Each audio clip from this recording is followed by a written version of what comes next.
Presenta este programa SECOM, primer servicio de compañía de Uruguay y el mundo.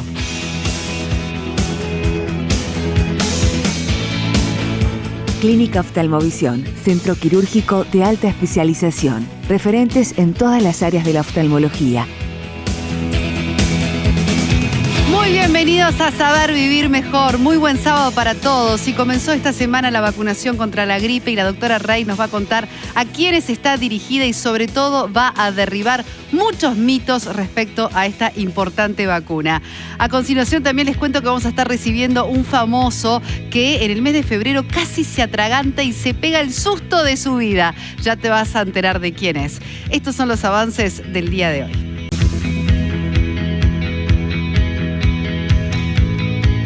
Hoy, en Saber Vivir Mejor, hablamos de novedades en diagnóstico y tratamiento del cáncer con el oncólogo Eduardo La Salvia. El doctor Leonardo Sande explica todo sobre el azúcar y sus efectos en el organismo. Y también nos visita Julio Ríos para conversar de algunos temas de su salud.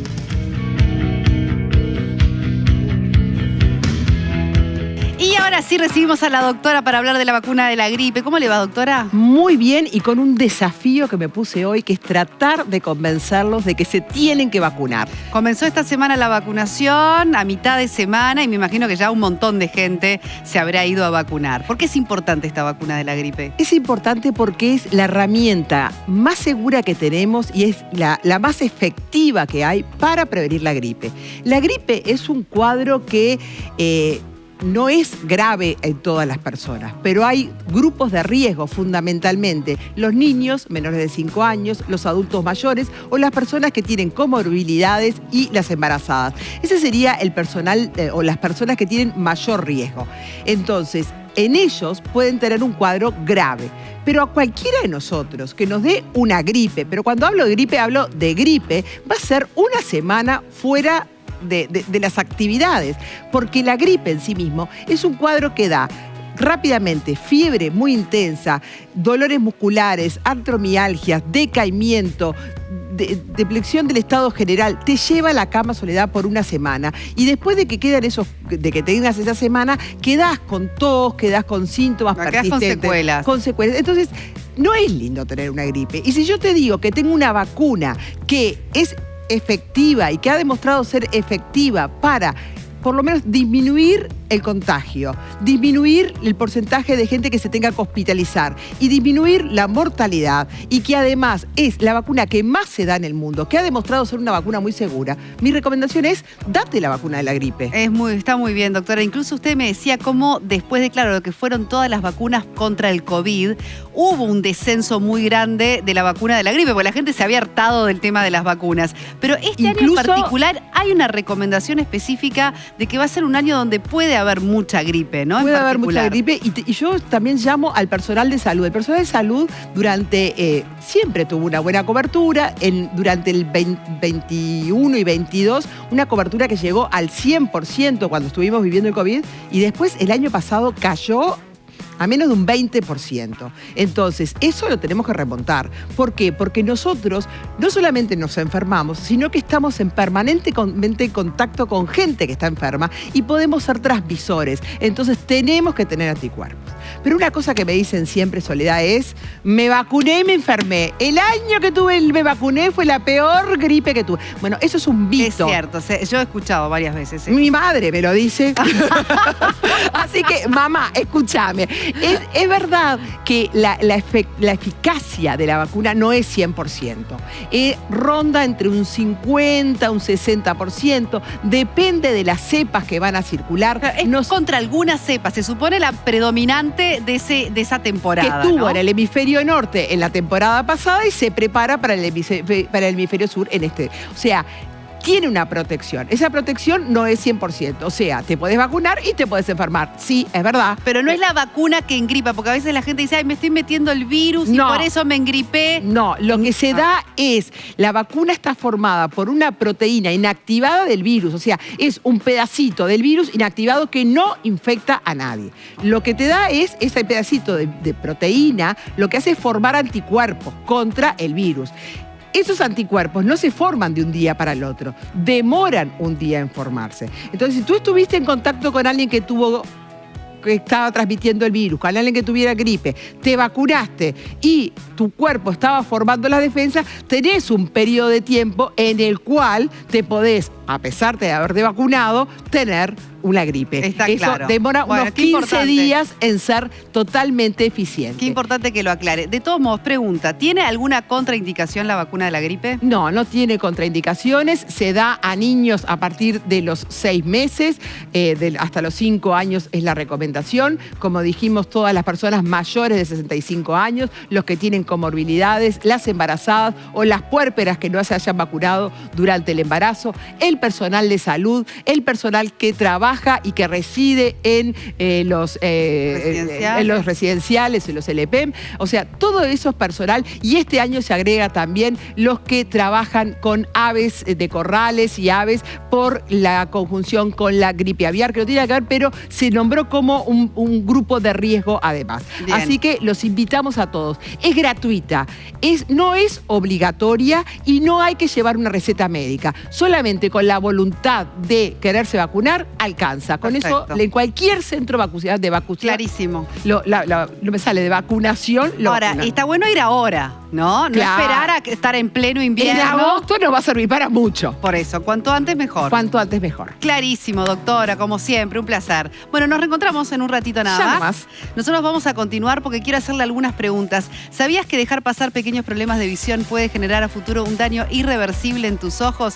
Controlar tu salud ocular es fundamental para prevenir enfermedades como el glaucoma o la retinopatía diabética. En Oftalmovisión hay un staff de 11 médicos especializados en todas las áreas de la oftalmología. Así que comunícate con ellos y agenda tu consulta en 24 horas.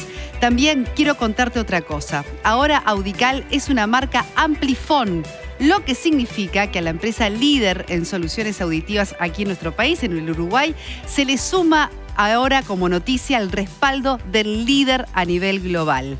Pedí tu cita, porque vale la pena, sin costo, a este teléfono que es el 18899 y probá lo último en audífonos. Son cómodos, casi invisibles, recargables y con conectividad Bluetooth. Te cuento entonces que ahora Audical es una marca Amplifon y el futuro suena como nunca. Te cuento que fuimos a la inauguración de un nuevo local y justamente celebramos esta adquisición por parte de este grupo líder a nivel mundial de Audical, el grupo Amplifon. Vean la nota. Entregarte seguridad, tranquilidad y confianza nos impulsó a ser mejores. Por eso, Audical ahora es una marca Amplifon. Audical, una marca Amplifon. El futuro suena como nunca.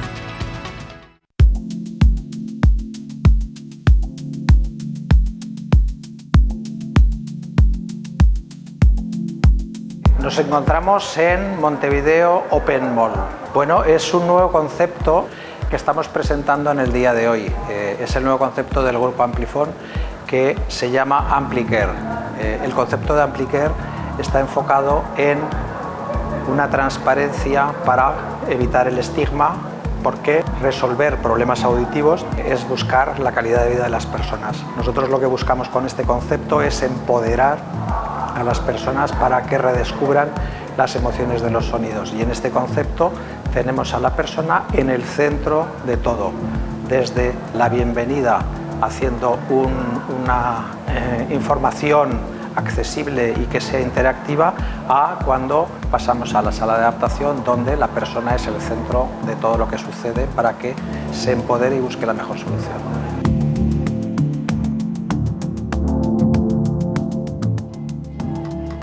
Muy bien, doctora, y continuamos aquí en el Living para hablar de cáncer en esta oportunidad. Vamos a hablar de diagnóstico, de tratamiento. Es la segunda causa de muerte en nuestro país y les cuento que en Uruguay hay unos 17.000 diagnósticos anuales de cáncer. A propósito entonces del tema que vamos a estar profundizando hoy con un invitado especial, ¿verdad, Un doctora? invitado, compañero de generación y un excelente profesional. Es un gusto tenerte acá. Él trabaja en el CLAES, encargado de la parte de oncología y cuidados paliativos. Es el subdirector del INCA y es asesor también del Fondo Nacional de Recursos. Así que, Eduardo La Salvia, te agradezco mucho que estés acá con nosotros. No, Alejandra, es un placer, Soledad también. Y bueno, primero, cuando hablamos de cáncer, ¿cuáles son los cánceres más frecuentes en Uruguay? ¿Cuál es la realidad de Uruguay y si es similar al mundo? Bueno, el Uruguay tiene un perfil epidemiológico en lo que respecta a las enfermedades oncológicas, al cáncer, que es muy similar al resto de los países, particularmente a los países del primer mundo, ¿sí? Tenemos una alta prevalencia de cáncer de mama, de cáncer de colon, de cáncer de pulmón, de cáncer de próstata, de cáncer de piel. Yo te diría que esos serían los tumores en los que encontramos mayores números, digamos. Pero también hay un número no cada vez mayor, sino cada vez más diagnosticado de tumores de la esfera genitourinaria, de tumores de la esfera otorrinolaringológica. Es decir, un espectro de acción para los oncólogos que está cada vez más amplio, sobre todo teniendo en cuenta el avance de los procedimientos diagnósticos y terapéuticos. Doctor, cuando usted dice el tema del avance en los diagnósticos, ¿qué quiere decir? Que la tecnología, por ejemplo, nos permite llegar con mayor precisión, no solo al tipo de cáncer, sino al tipo de tumor, al tipo de tratamiento. Sí. ¿Cómo es hoy esa situación frente a años anteriores? Exactamente. Yo me animaría a definir esta era de la oncología como la era del diagnóstico. Es decir, más allá de que dispongamos de tecnología terapéutica, es decir, de tratamientos de ultimísima generación, si no logramos un diagnóstico de excelencia, de precisión, particularizado, personalizado del paciente, todo ese arsenal terapéutico carece de importancia y de interés. Voy a poner un ejemplo muy rápido y muy sencillo. Es decir, hasta hace unos años venía una señora con un cáncer de mama y nosotros la tratábamos exactamente igual que a la señora que se había ido 10 minutos antes y a la señora que se iba a ir 10 minutos después o que iba a ir 10 minutos después. Hoy en día sabemos que en cáncer de mama, y este ejemplo vale para casi todas las topografías tumorales, el cáncer de mama constituye un grupo de por lo menos, y digo al día de hoy, pero todos los días a la luz de los avances de la ciencia esto puede modificarse, por lo menos 5 tipos de enfermedades distintas, con diferentes perfiles biológicos, con diferentes sensibilidades terapéuticas y diferentes pronósticos. Y si nosotros hiciéramos lo que hacíamos hasta hace unos años, no solamente a las pacientes les podríamos no estar haciendo bien, sino que les podríamos estar haciendo mal. Daño, claro. Entonces la precisión diagnóstica, la personalización del tratamiento es sin dudas el horizonte cercano al que estamos arribando. Y cuando decís precisión diagnóstica, ¿a dónde apuntamos? ¿A un mejor resonador, a una mejor tomografía o a una parte genética o a la conjunción de todo? Claro, claro. Hay que pensar que en la historia de la oncología los primeros diagnósticos fueron exclusivamente clínicos. Claro, el tumor que se veía o se palpaba. Claro. ¿no? Después asistimos a los enormes progresos de la imagenología. Ecografía, tomografía, resonancia, PET, etc. Concomitantemente a los enormes avances de la anatomía patológica. Pero a partir de los albores de este siglo, fines del 2000, inicios del siglo XXI, culminado lo que se llamó el proyecto Genoma, ¿sí? Es decir, identificada la matriz genética del ser humano, ¿sí? Se empezaron a identificar los genes que, habiendo mutado, habiendo sido alterados por efectos de algún químico, alguna radiación, algún agente biológico, generaban proteínas anómalas, ¿sí? Proteínas patológicas. Hay que pensar que los genes son los que definen nuestra morfología y nuestra funcionalidad en cada órgano y en cada sistema. Entonces, si eso se ve afectado, se ve afectada una clona celular, un subtipo de células, ¿sí? Que manifiesta características biológicas que la hacen reproducirse en forma normal y que la hacen a veces vivir más de lo que viven las células normales, en fin, y ser refractaria a muchos tratamientos. Entonces, identificado esa característica, nosotros tenemos acceso a una cantidad de nuevas técnicas que se llaman test de genotipificación o de secuenciación génica, que lo que logran es identificar características particularizadoras de una enfermedad oncológica en un individuo determinado. Son como cerraduras en las cuales uno encuentra determinadas llaves para para poder abrirlas o para poder actuar directamente sobre eso? Claro, nosotros hasta el momento conocíamos de carcinógenos, sustancias que producen cáncer, Sí. ¿sí? Y conocíamos al cáncer como entidad patológica. Pero costaba entender un poco por qué, por ejemplo, no todos los que fuman desarrollan cáncer de pulmón. No todas las mujeres expuestas a estrógenos generan cáncer de mama. No todas las personas que toman sol desarrollan melanomas. Entonces tiene que haber de alguna manera una explicación, y de hecho la hay a nivel genómico, por la cual haya genes que estén mutados en algunas personas que generen esa predisposición por la cual ante una exposición a un carcinógeno se desarrolla la enfermedad. Está claro, está Sí, claro, clarísimo. claro. Ahora, doctor, con toda esa información, también me imagino que se debe haber vuelto un desafío para el médico en esa relación médico-paciente, darle las herramientas a ese paciente al quien se le diagnostica un cáncer, los elementos necesarios para que tome información, para que sepa lo que está ocurriendo.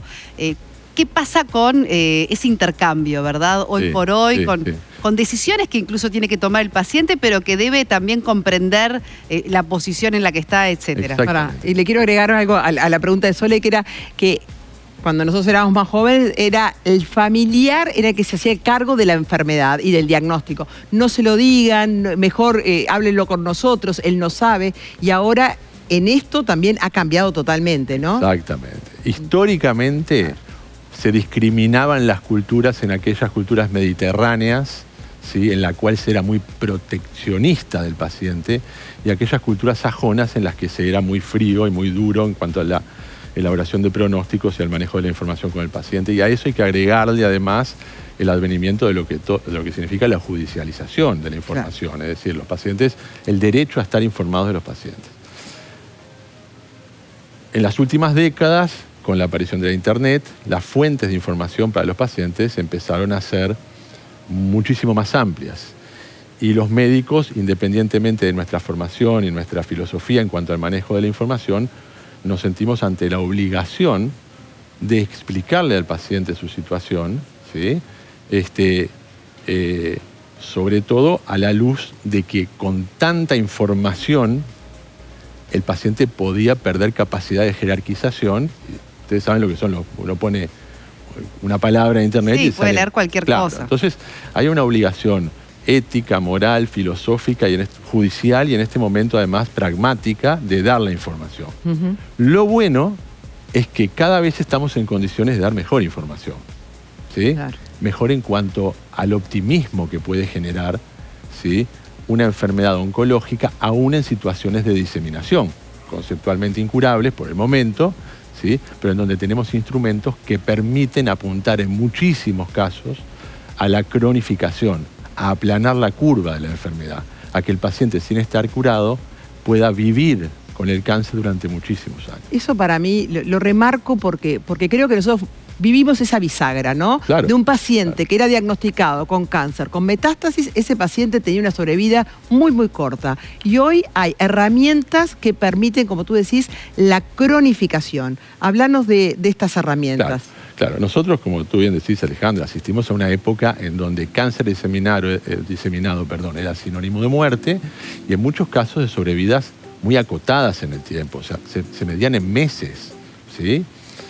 Hoy en día, aún los tumores más agresivos tienen la chance de largas supervivencias cuando logramos un diagnóstico de genotipificación. Cuando encontramos la llave para esa cerradura. Que nos sirva de driver, de conductor hacia una terapia, ¿sí? Que después podemos hablar de las dificultades de acceso, ¿no? Pero una terapia que existe y que es aplicable a ese paciente.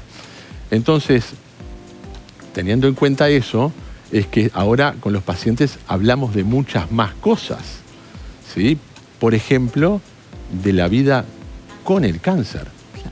Cómo vivir con el cáncer. Antes hablábamos de la vida después del cáncer cuando el paciente se curaba. Ahora hablamos de la vida con el cáncer. La reinserción laboral, ¿sí? Las posibilidades de desarrollo de profesiones o de actividades laborales con perspectivas de futuro. La vida sexual de los pacientes, la sexualidad del paciente con cáncer. Temas que antes no se tocaban y que ahora estamos en la obligación de hacerlo porque aquellas enfermedades que en muchos casos tenían pronósticos que reitero, se medían en semanas o pocos meses, hoy en día en muchos casos logran supervivencias que se miden en muchos años. Entonces el paciente... Pero eso parecería también de que no necesariamente todo conlleva una quimio agresiva, es decir, hoy también hay alternativas de tratamiento que están funcionando, ¿verdad? La quimioterapia clásica era una suerte de perdigonada, ¿sí? Yo no soy muy afecto a las armas, pero sé lo que es una perdigonada, ¿no? Es una cantidad de perdigones que matan las células malas, las del costado y algunas alejadas, y generan una cantidad de efectos secundarios, ¿sí? Que condicionan la calidad de vida de los pacientes. Entonces ahí, muy bien la pregunta, uno podría decir, bueno, pero ¿vale la pena vivir más con tanto efecto secundario que condicione la vida? Las nuevas estrategias de tratamiento son al revés de la perdigonada, son el arco y la flecha. Claro. Es decir, se identifica el target, que reitero, surge de una mutación genética, una modificación del proteoma, es decir, capital proteico, y una caracterización de la célula como maligna. Y a esa célula es a la que se le apunta, ¿sí? Con los medicamentos desarrollados por ingeniería genética. ¿Sí? Excelente. Gracias, Doctor gracias por Lasalli, acompañarnos. Muchísimas gracias por haber venido. No, un placer el reencuentro contigo, Alejandra. Gracias. Nosotros continuamos aquí en Saber Vivir Mejor y quiero contarles que es hora quizás de cambiar la óptica de tu vida usando un lente que se adapte a todas las distancias y con la mayor nitidez. Búscalo en Óptica Brioso y aprovecha la promo 1+1. Comprando un multifocal Varilux te regalan un lente de sol con multifocales incluidos y todo de líneas seleccionadas. Y también te quiero contar que para saber vivir mejor es importante saber vivir bien.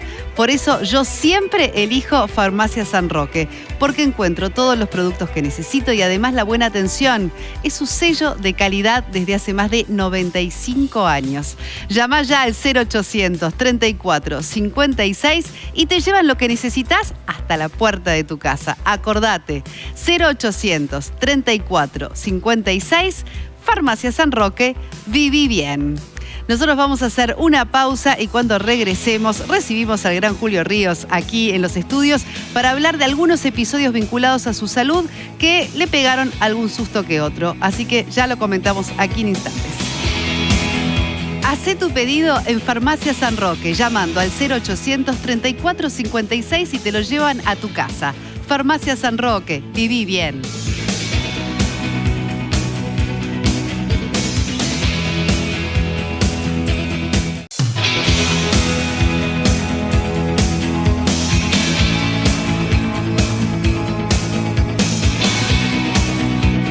Presenta este programa SECOM, primer servicio de compañía de Uruguay y el mundo.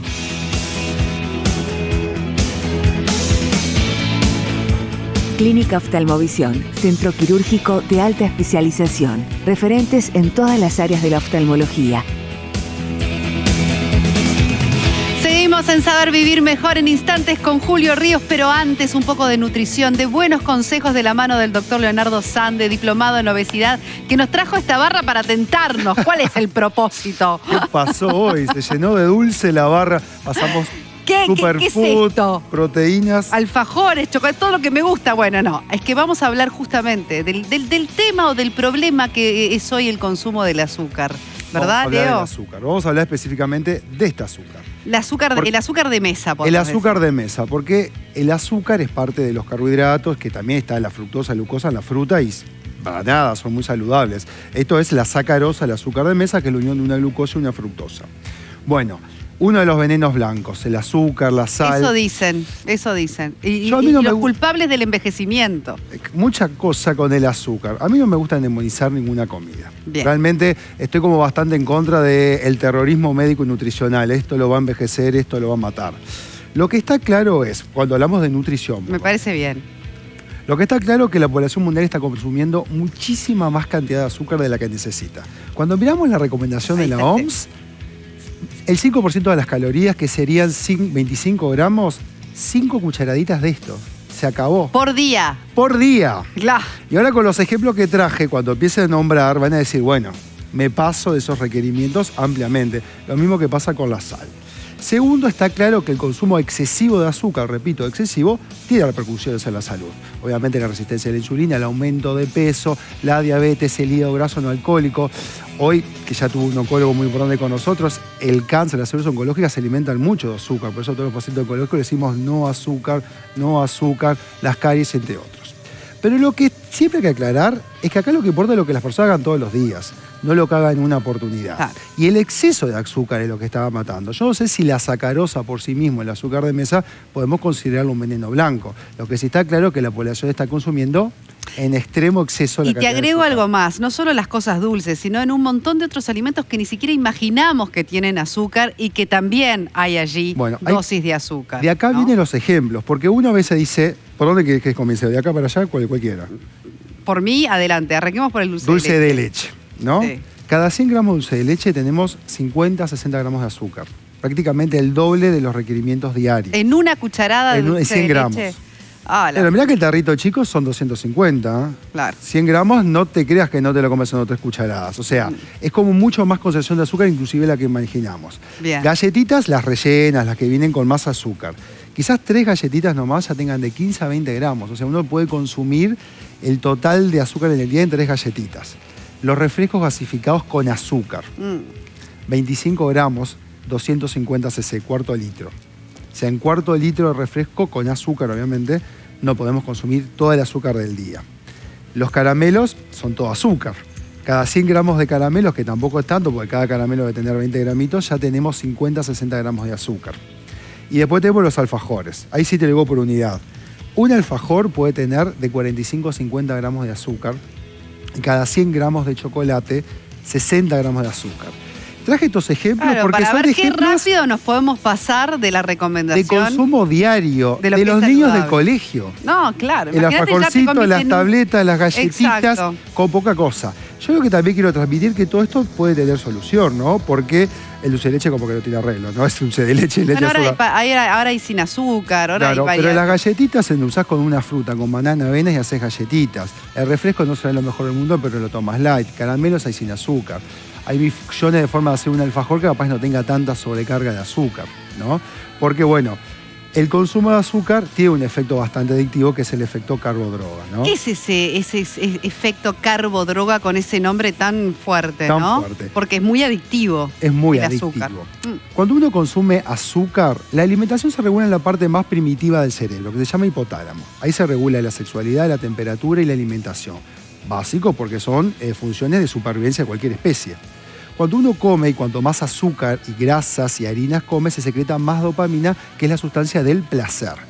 Ojo, placer, no felicidad. Porque la Claro. felicidad es una construcción intelectual superior, el neurotransmisor se llama serotonina y ocurre en la corteza cerebral, lo que nos identifica como Y el seres placer humanos. es muy efímero, además. El placer es inmediato, mientras que consume el alimento me genera placer. Entonces, claro, las personas, el ser humano siempre buscó placer, y la comida es una forma accesible y socialmente rápida. permitida. Claro.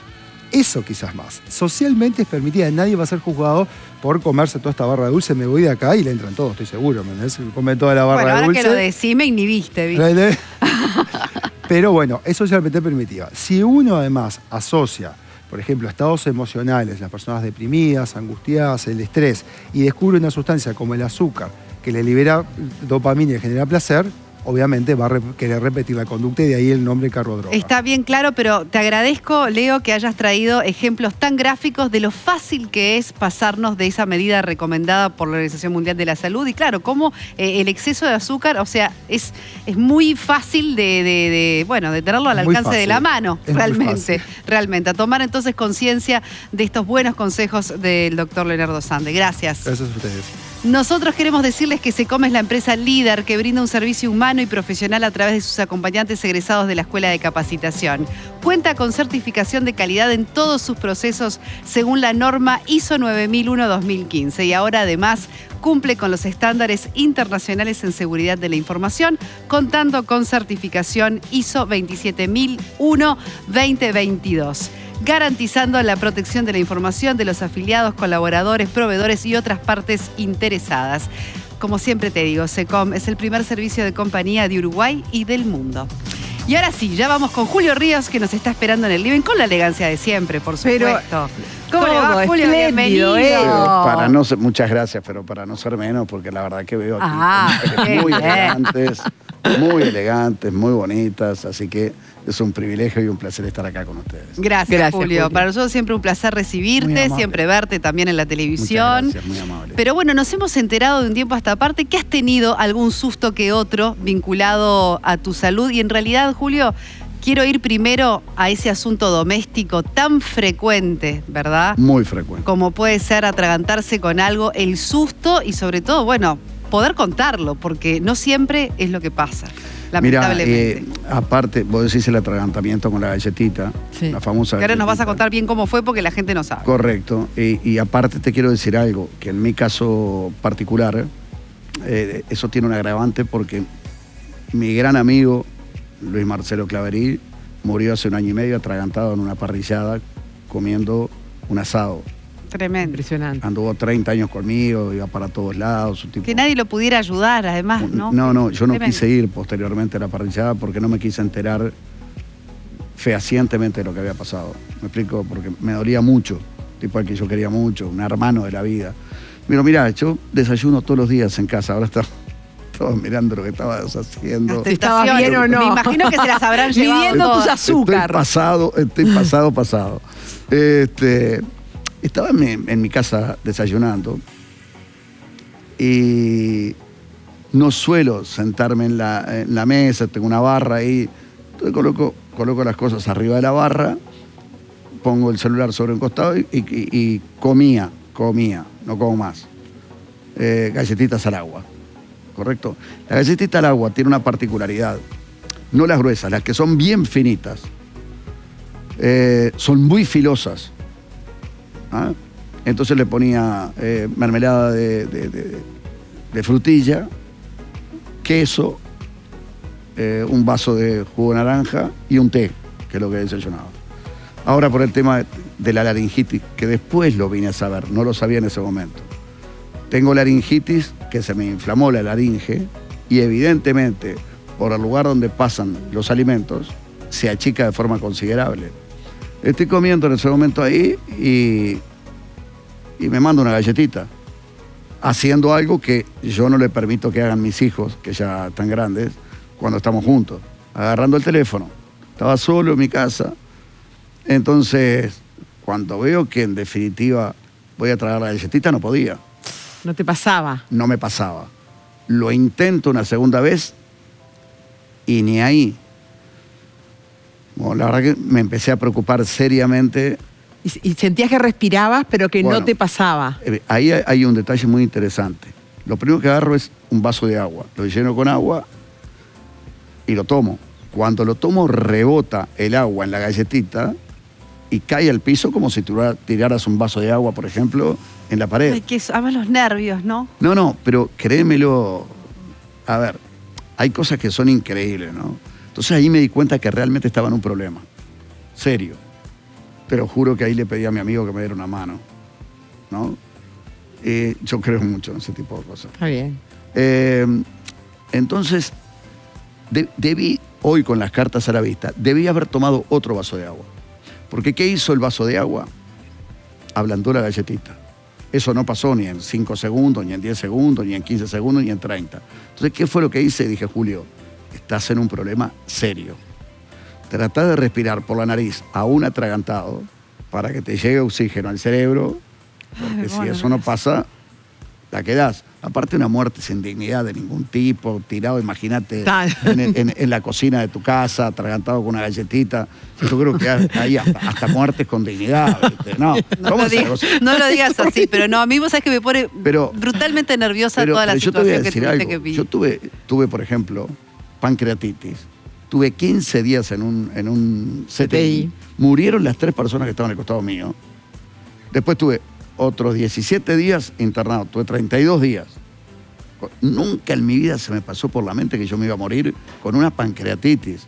Que antes se moría el 99% de las personas con una pancreatitis. Yo tuve la suerte que tuve un cálculo ahí que daba vuelta, pim, pum, pum, pum, hasta que un día se atravesó en el coledo, trancó el circuito biliar, que empezás a inflamar, inflamar y normalmente rompes la vena aorta y te morís desangrado.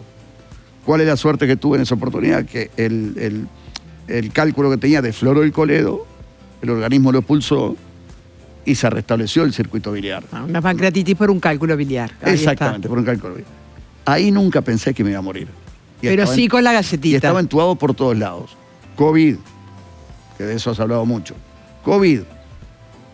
Yo tengo COVID antes de las vacunas. Entonces, los primeros 5 días, digo, yo hago 10 kilómetros, ¿viste? ¿Ah? Caminando. Antes lo hacía corriendo, me pasé corriendo y caminando, ahora trato de hacerlo caminando. Entonces, los primeros 5 días, nada. Le digo a mis amigos, mira, si no supiera que tengo COVID, me iba a la Rambla a hacer los 10 kilómetros. Al 7º día me mató, me devastó. Entonces llegó un momento que pedí la ambulancia porque no podía respirar. Fui al baño, me quise bañar y textual, te lo estoy diciendo, demoré 1 hora y 10 minutos. Yo me acuerdo de esa entrevista porque contigo. no podía, no tenía la fuerza suficiente para mantenerme parado. Cuando viene la gente del SEM, estaba saturando 87. Que normalmente la saturación es 93.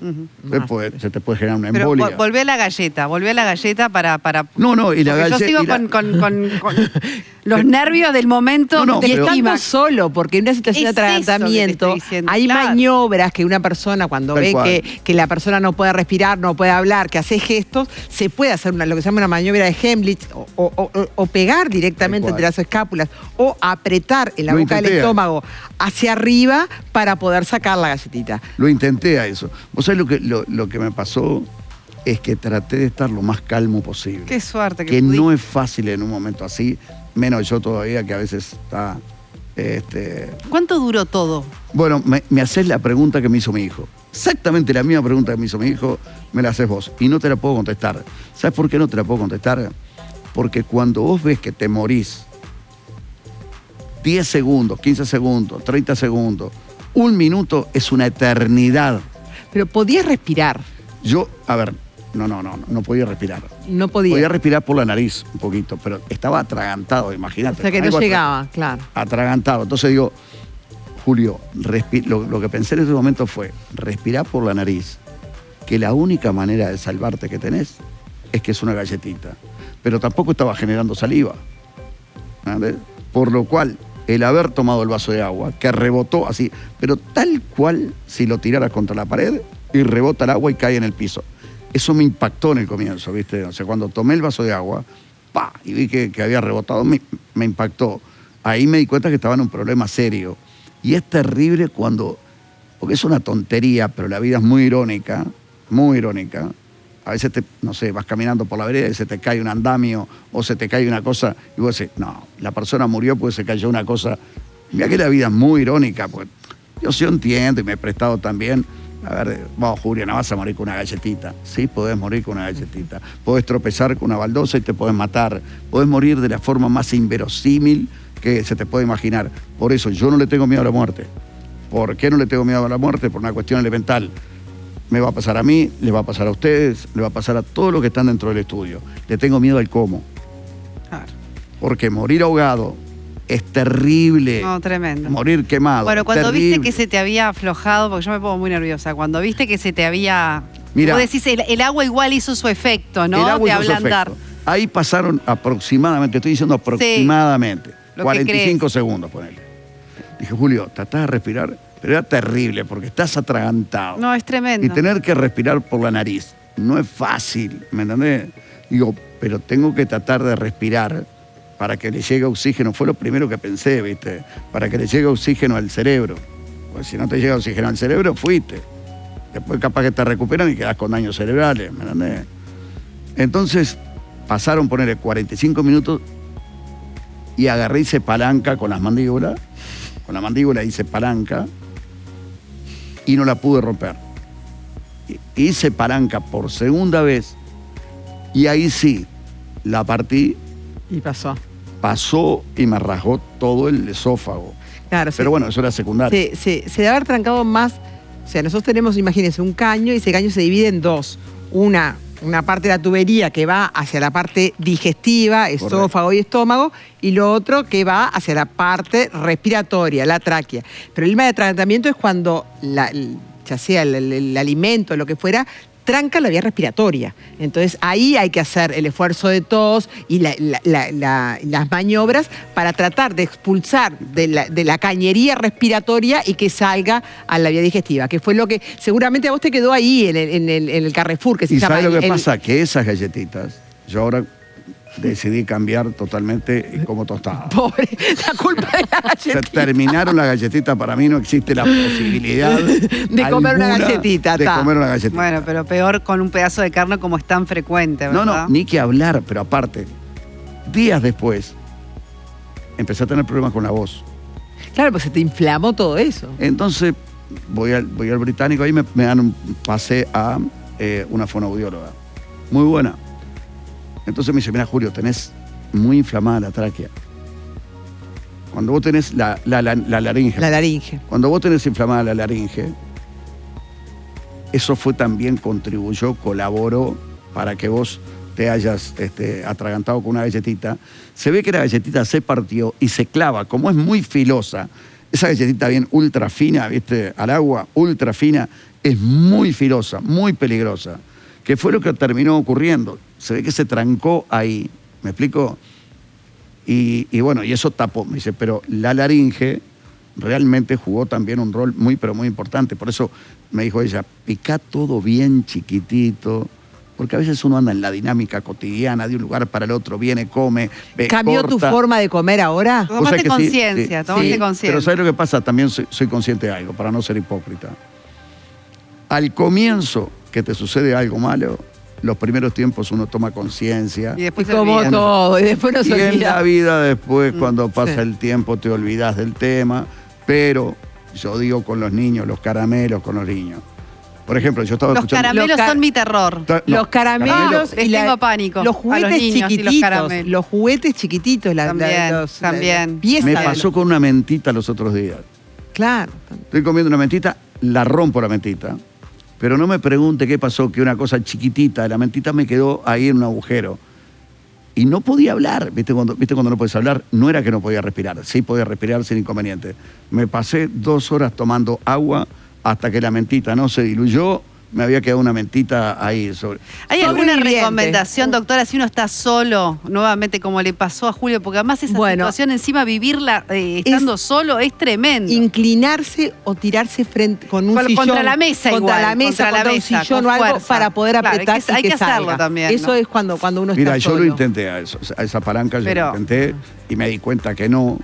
¿Viste? Que Me no di cuenta salió, que no en sí. ese momento. Pero me quedó claro, te lo juro que me quedó absolutamente claro que por ejemplo, a ver, Julio es una galletita.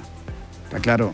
La tranquilidad. Existe la posibilidad de que la galletita se diluya y la puedas de alguna manera romper y digerir. Mirá lo que tenemos para ti, por todo Bueno, un eso que aplauso lograste. para Óptico Julio. Brioche. Muy bien, Óptico muchas Brioche gracias. Esperar el siempre momento. nos Muy acompañe. muy Pará, Bueno, y y gracias por ayudarnos a tomar conciencia, ¿no? Pará, pero yo quiero saber 2 cosas, rápido. Dale. Espectacular. ¿Cómo te fue en Buenos Aires con Carolina Papaleo? ¿Cómo? ¿Qué? Uy, no. ¿En qué se metió, doctora? Pero ya tenemos que redondear el programa, por favor. Pero yo no sé. No arme sé, lío. Ahí con esos no sé lentes. dónde vine, no sé dónde No vine. sabes para qué ir. No, a ver, pero. Doctora, no la veía en esta faceta. Pero quería saber. Esta es una cosa que me llegó de un lugar que no estaba previsto. No, con Carolina Papaleo pegamos buena onda. Te dije, Sole, que Nos pegaron buena escribimos. onda. No, ¿Cuándo un programa de chismes, che? Pegamos buena onda. Ella tiene su vida, yo tengo la mía, pero digo. Bueno. Gracias por acompañarnos. Voy a ir como a Patricia Madrid, le voy a traer unos alfajores a Habana que me vino y me presionó de alguna manera, me hostigó fuera de cámara y me condicionó a mantener silencio si le traía unos alfajores a Habana. Bueno, yo sabía que algo había ahí. Bueno, no sé, yo No, no me no, meto. no. En esta no me meto, pero No, estaremos atentos no. a polémica en el bar a ver si se No. dice algo más No. durante el próximo programa. Te lo digo, sé que tienen que cerrar. Nunca en mi vida voy a poner el huevo donde cacareo. Soy como el tero. Es otro buen consejo de Julio Ríos para terminar el programa. Gracias por acompañarnos gracias a ustedes por nuevamente. invitarme. Bueno, doctora, después si tiene alguna cosa más, Te comento. Nos reencontramos el próximo sábado a las 18 en el 10. El canal uruguayo. ¡Qué pícara!